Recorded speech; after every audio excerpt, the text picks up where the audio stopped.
For Space Ghost to be so dumb, George Lowe has to be very talented. I always felt like I was getting away with something when I watched Space Ghost Coast to Coast. I just didn't know what it was. Though I didn't really grasp many of the jokes or anti-jokes, I nevertheless understood that it was all extremely amusing. I stayed up beyond my bedtime, with both of my parents sleeping, and sat in the dark while watching this strange cartoon on a cable channel that was supposedly for kids. It's one of the most exciting experiences in the world at that age, and I thought I wasn't old enough to comprehend it.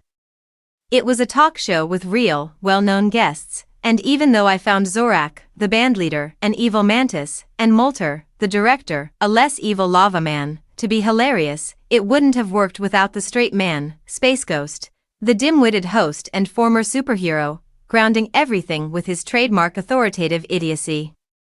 And George Lowe's strong voice was critical to Space Ghost's success as a character. Though he felt compelled to speak lines like "no one sleeps with my grandmother," he would deliver them with such dedication that they moved from being banal to brilliant. His voice was ageless and well-suited to a previous period of animation. In fact, the Space Ghost character was recycled from the 1960s. The tone of Lowe's Space Ghost may be naive, domineering, or petulant, depending on what the guest's prepared interview required. He was, above all, humorous. Following a lengthy career in voiceover and radio, Lowe passed away last week at the age of 67 due to a number of health issues.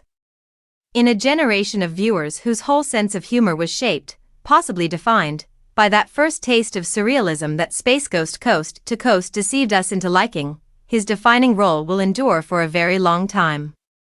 For instance, I found it humorous that a failing liquor company purchased the program, that its emblem was a shark, and that Lowe's Space Ghost was asking his guest, Willie Nelson, questions about sharks and alcohol.